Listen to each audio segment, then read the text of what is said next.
Students, today class starting 5th chapter basics of presentation software. So then we discuss the PowerPoint. The first topic is presentation software. So general presentation software ఒక application software. So ఈ presentation software ఉపయోగించి ఒక presentations తయారు చేస్తాం. Presentation software is used to create presentations. So జనరల్గా ఏదైనా ఒక concept కానీ ఏదైనా ఒక ప్లానింగ్ కానీ సమ్ ఇన్ఫర్మేషన్ని ఒక ఆడియన్స్కి, ఒక ప్రేక్షక బృందానికి, ఒక ఆడియన్స్కి ప్రజెంటేషన్ చేయాలి, ఎక్స్ప్లెయిన్ చేయాలి, వివరించాలి. సో ఎలాంటి సిచ్యువేషన్లో మనము ఒక ప్రజెంటేషన్ని ఉపయోగిస్తాము, ప్రజెంటేషన్ అంటారు. ఒక ప్రేక్షక బృందానికి ఒక కాన్సెప్ట్ని కానీ, ఒక వ్యూహాన్ని కానీ, లేదా ఒక విషయానికి సంబంధించిన సమాచారాన్ని కానీ వివరించే విధానాన్ని ప్రజెంటేషన్ అంటాము.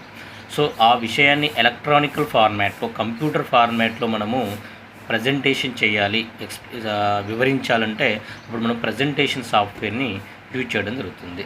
సో ఈ ప్రజెంటేషన్ అనేది స్పీకర్ మరియు ప్రేక్షక బృందానికి మధ్యవర్తిగా ఉపయోగపడుతుంది. ఆ అంటే స్పీకర్ అంటే ఎవరైతే మనం మాట్లాడుతున్నాడో అతను ఏదైనా ఒక కాన్సెప్ట్ని ఆడియన్స్కి డీటెయిల్గా ఎక్స్ప్లెయిన్ చేయడానికి ప్రజెంటేషన్ అనేది ఒక ఇంటర్ఫేస్గా ఉపయోగపడుతుంది.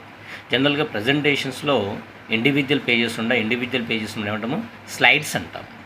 ప్రజెంటేషన్లో ఏమంటాము, స్లైడ్స్ అంటాం. సో ప్రతి స్లైడ్లో మనం టెక్స్ట్ కానీ, పిక్చర్స్ కానీ, చార్ట్స్ కానీ, సమ్ వీడియో క్లిప్స్ కానీ, సౌండ్స్ కానీ మనము స్లైడ్స్లో ఇన్సర్షన్ చేసుకోవచ్చు. సో ఈ స్లైడ్స్ మనము ప్రింట్ కూడా చేసుకోవచ్చు. So that is the presentation software. So general మనకు there are the several presentation softwares ఇక్కడ ఇవ్వలేదు. Presentation software is the application software. Presentation software is designed to create the presentations.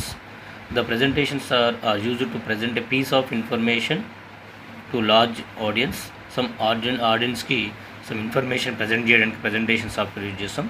The presentation combines the text, images, audios and videos అన్నీ కూడా ఉంటాయి ప్రజెంటేషన్లో. Presentation is any kind of interaction between a speaker and audience. Speaker audience మధ్య interaction చేయడానికి presentation అనేది ఉపయోగపడుతుంది. Presentations consist a number of individual pages called slides. ప్రజెంటేషన్లో ఉన్నటువంటి పేజెస్ని ఏమంటే మనము స్లైడ్స్ అంటాము. Slides may contain text, images, audio and videos and other objects. So మన చార్ట్స్ కానీ ఏమైనా తీసుకోవచ్చు దీనిలో. సో ద ప్రజెంటేషన్స్ మనం ప్రింట్ చేసుకోవచ్చు. సో ఈ ప్రజెంటేషన్ సాఫ్ట్వేర్స్ మనకు డిఫరెంట్ ప్రజెంటేషన్ సాఫ్ట్వేర్స్ని, one is MS PowerPoint అని, ఓపెన్ ఆఫీస్ ఇంప్రెస్ అని, లిబ్రే ఆఫీస్ ఇంప్రెస్ అని, గూగుల్ స్లైడ్స్ అని, అవి మనకు ఉన్నటువంటి ప్రజెంటేషన్ స్లైడ్స్. సో అందులో మనము ఎంఎస్ పవర్ పాయింట్ గురించి డిస్కషన్ చేస్తున్నాం. సో జనరల్గా ఎంఎస్ పవర్ పాయింట్ ఒక ప్రజెంటేషన్ సాఫ్ట్వేర్. ఎంఎస్ పవర్ పాయింట్ని మైక్రోసాఫ్ట్ కార్పొరేషన్ వారు ఎంఎస్ ఆఫీస్లో భాగంగా తయారు చేశారు. మనకు ఆల్రెడీ మనం డిస్కషన్ చేసిన ఎంఎస్ ఆఫీస్ అనేది ఉంది. ఆ మైక్రోసాఫ్ట్ ఆఫీస్లో వర్డ్, ఎక్సెల్తో పాటు పవర్ పాయింట్ కూడా తయారు చేయడం జరిగింది. సో ఇది ఎక్కువగా విండోస్ ఆపరేటింగ్ సిస్టంలో మాత్రమే రన్ అవుతుంది. సో జనరల్గా ఎంఎస్ పవర్ పాయింట్ ఉపయోగించి క్లాస్ రూమ్ సంబంధించిన ప్రజెంటేషన్ కానీ, బిజినెస్ సంబంధించినటువంటి కానీ, ఒక వ్యక్తిగతంగా ఉపయోగించే ఒక అట్రాక్టివ్ ప్రజెంటేషన్స్ని మనం క్రియేషన్ చేసుకోవచ్చు. సో జనరల్గా ఈ ఎంఎస్ పవర్ పాయింట్లో క్రియేట్ చేసిన ఫైల్స్ అన్నిటిని ఏమంటామంటే ప్రజెంటేషన్ ఫైల్స్ అంటాం. ఏమంటాము, ప్రజెంటేషన్ ఫైల్స్ అంటాం. సింపుల్గా పీపీటీస్ అంటాం. PPT, power point presentation, power point presentation, PPT అని కూడా మనం అనడం జరుగుతుంది. సో ఈ power point presentations power point యొక్క మెయిన్ ఫీచర్స్ ఏంటి? సో ఎంఎస్ పవర్ పాయింట్లో మెయిన్ ఏమేమిగా ఉంటాయి. సో దీంట్లో మనకు మరి ప్రజెంటేషన్స్ క్రియేషన్ చేయాలంటే ప్రజెంటేషన్స్లో స్లైడ్స్ ఉంటాయని చెప్పుకున్నాము. మరి ఆ స్లైడ్స్లో ఒక్కొక్క టెక్స్ట్ ఉండొచ్చు, ఇమేజెస్ ఉండొచ్చు, ఆడియోస్ ఉండొచ్చు, వీడియో క్లిప్స్ ఉండొచ్చు. సో ఇవన్నీ ఆడియోస్ కానీ, వీడియోస్ కానీ, ఇవన్నీ కూడా ఒక ప్రాపర్ వేగా ఆర్గనైజ్ చేయడానికి మనకు స్లైడ్ లేఅవుట్స్ అనే కాన్సెప్ట్ ఉండడం జరుగుతుంది. సో స్లైడ్ లేఅవుట్స్ ఎందుకు ఉపయోగపడతాయి? స్లైడ్స్లలో సమాచారాన్ని ప్రాపర్గా ఆర్గనైజ్ చేయడానికి మనకు ముందే నిర్వచించబడినటువంటి స్లైడ్ లేఅవుట్స్ ఉంటాయి. సో మనకు ఫర్ ఎగ్జాంపుల్ ఒకటి ఓపెన్ చేపిస్తాను చూడండి, పవర్ పాయింట్. సో ఇవి ఇక్కడ టెక్స్ట్, ఇది ఒక టైటిల్ సంబంధించిన స్లైడ్ లేఅవుట్. సో ఇవన్నీ ఫర్ ఎగ్జాంపుల్ ఒక్కొక్క పైన టైటిల్ ఇచ్చి ఇక్కడ ఎక్స్ప్లెనేషన్ ఇవ్వాలనుకుంటే ఇలాంటి లేఅవుట్ యూజ్ చేస్తాం. సో ఫర్ ఎగ్జాంపుల్ ఇక్కడ సో డాటాని ఇక్కడ 2 కాలమ్స్ లాగా, ఇది మెయిన్ టైటిల్, ఇది సబ్ టైటిల్, మళ్ళీ దానికి సంబంధించిన ఇన్ఫర్మేషన్, సబ్ టైటిల్, దానికి సంబంధించిన ఇన్ఫర్మేషన్. సో ఇలా ఇన్ఫర్మేషన్ ఆర్గనైజ్ చేయడానికి ఇవన్నీ డిఫరెంట్ లేఅవుట్స్ కూడా మనకు ప్రజెంటేషన్స్లో ఉండడం జరుగుతుంది. Next design template. సో జనరల్గా ప్రతి పవర్ పాయింట్ ప్రజెంటేషన్స్లో డిఫరెంట్ స్లైడ్స్ ఉంటాయని చెప్పుకున్నాము.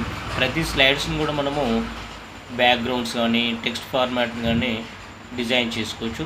సో ఫర్ ఎగ్జాంపుల్ స్లైడ్లో ఉన్న 30 స్లైడ్స్ ఉన్నాయి ప్రజెంటేషన్లో. ఆ 30 స్లైడ్స్కు same background same text formatting ఉండాలంటే సింపుల్గా డిజైన్ టెంప్లెట్ అనే ఒక కాన్సెప్ట్ ఉంటుంది. ఆ డిజైన్ టెంప్లెట్ ద్వారా ఏంటంటే సో బై డిఫాల్ట్ ఆల్ స్లైడ్స్కు సేమ్ స్టైల్స్ మనం అప్లై చేసుకోవచ్చు.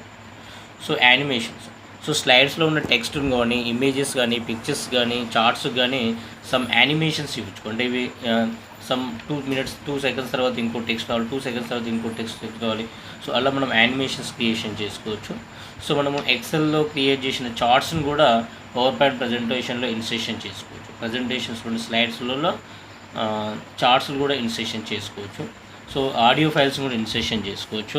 సో నెక్స్ట్ పవర్ పాయింట్లో ఒక మెయిన్ కాన్సెప్ట్ కూడా ఉంటుంది, మాస్టర్ స్లైడ్ అనేది ఒక అడ్వాంటేజ్ ఫీచర్. అది ఈ మాస్టర్ స్లైడ్ ఫీచర్ ఏంటంటే so master slide for example మన కంపెనీ లోగో ఉంది. మన కంపెనీ లోగో ప్రతి ప్రజెంటేషన్ చేసే ప్రతి స్లైడ్లో కంపెనీ లోగో రావాలి. ఇప్పుడు ఆటోమేటిక్గా 30 స్లైడ్స్లో కంపెనీ లోగోని సెట్ చేసుకునే బదులు మాస్టర్ స్లైడ్లో ఒక కార్నర్లో కానీ ఏదో ఒక దగ్గర ఏదైతే మనం ఇన్సర్షన్ చేస్తే ఆటోమేటిక్గా రిమైనింగ్ అన్ని స్లైడ్లలో ఆ లోగో వస్తుంది. అంటే మాస్టర్ స్లైడ్లో మనం ఏదైతే ఇన్ఫర్మేషన్ ఇస్తున్నామో ఆ ఇన్ఫర్మేషన్ ఆటోమేటిక్గా అన్ని స్లైడ్లలో కనిపిస్తుంది. That is the master slide అన్నట్టు. సో ఆ మాస్టర్ స్లైడ్ కాన్సెప్ట్ కూడా మనకు పవర్ పాయింట్లో ఉండడం జరిగింది. So these are the main features of the PowerPoint presentations. MS PowerPoint ఏమున్నాయన్నా స్లైడ్ లేఅవుట్స్ ఉన్నాయి, డిజైన్ టెంప్లెట్స్ ఉన్నాయి, యానిమేషన్స్ ఇచ్చుకోవచ్చు, చార్ట్స్ క్రియేషన్ చేయొచ్చు, ఆడియో ఇవ్వచ్చు, మాస్టర్ స్లైడ్స్ కూడా క్రియేషన్ చేసుకోవచ్చు. That is a MS PowerPoint యొక్క main advantage points, main features. Next coming to starting MS power point. So మరి ఎంఎస్ పవర్ పాయింట్ ఎలా start చేయాలి, ఎలా ఓపెన్ చేయాలి? సో మనం ఆల్రెడీ డిస్కషన్ చేసుకున్న ప్రకారము ఎంఎస్ ఆఫీస్లో ఉన్న ఏ అప్లికేషన్ కానీ మనము 2 వేస్కి ఓపెన్ చేయొచ్చు. One is that start menu, another one all programs, next one Microsoft Office, next one Microsoft Office PowerPoint 2000. ఆటోమేటికల్గా ఒక ప్రజెంటేషన్ క్రియేట్ అవుతుంది. ప్రజెంటేషన్ 1 అనే నేమ్ ఇస్తుంది. సో దీంట్లో బై డిఫాల్ట్గా ఒక స్లైడ్ వచ్చేస్తుంది. The second way is that start menu. So ఈ సెర్చ్లో we have to type power PNT అని టైప్ చేయాలి. దెన్ ఎంటర్ బటన్ ప్రెస్ చేస్తే ఆటోమేటిక్గా ప్రజెంటేషన్ క్రియేట్ అవుతుంది. So this is the way of opening the presentation. ఎలా అనుకున్నాం మనము? Start, all programs, MS office, Microsoft, లేదా స్టార్ట్, రన్లోకి వెళ్ళిన తర్వాత type power PNT, press enter button. So ఈ సింబల్స్ వేరే ఉంటాయి, నేను చేంజ్ చేసుకున్నాను. పవర్ పిఎన్టీ టైప్ చేయాలి. ఇక్కడ బాగా గుర్తుంచుకోండి. So power PNT. So these are the some competitive ఎగ్జామినేషన్లో ఉపయోగపడతాయి. సో ఎంఎస్ వర్డ్ ఓపెన్ చేయాలంటే ఏం టైప్ చేయాలి? Win word. ఎక్సెల్ ఓపెన్ చేయాలంటే ఏం చేయాలి? ఎక్సెల్. పవర్ పాయింట్ ఓపెన్ చేయాలంటే పవర్ పిఎన్టీ అని టైప్ చేయాలి. సో మనకు పవర్ పాయింట్లో రిబ్బన్ ఉంటుంది కదా, ఆ పవర్ పాయింట్ రిబ్బన్లో పవర్ పాయింట్ విండోలో ఒక రిబ్బన్ ఉంటుంది. ఆ రిబ్బన్ పైన మనకు office button, home, INCET, design, animation, slide show, review, view, ఇవి ఈ ట్యాబ్స్ మనకు ఎక్కువగా కనిపించడం జరుగుతుంది. సో ఇది MS power point ribbons.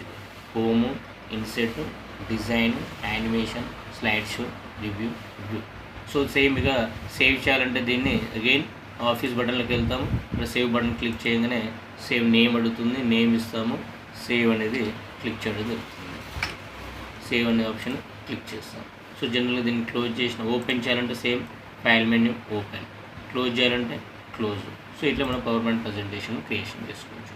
So new presentation కావాలి, స్టార్ట్ మెనూ. సో ఆ న్యూ ప్రజెంటేషన్ గురించి నెక్స్ట్ క్లాస్లో మనం డిస్కషన్ చేస్తాం. అంటే ఒక ప్రజెంటేషన్ క్రియేషన్ చేయాలంటే స్టార్టింగ్ స్టెప్ ఒక ప్రజెంటేషన్ విండో ఓపెన్ అవుతుంది. ఇది ప్రజెంటేషన్ విండో. సో దీంట్లో మనము ఎలా ప్రజెంటేషన్ క్రియేషన్ చేసుకునేది చూద్దాం. సో జనరల్గా ప్రజెంటేషన్స్ క్రియేట్ చేసుకుంటే స్లైడ్స్ ఇన్సర్షన్ చేసుకోవాలి. ఇది ఇన్సర్ట్ హోమ్ ట్యాబ్లో స్లైడ్స్ ఆప్షన్స్ ఉన్నాయి. ఇక్కడ నుంచి ఇన్సర్షన్ చేసుకుంటూ పోతా ఉంటాం.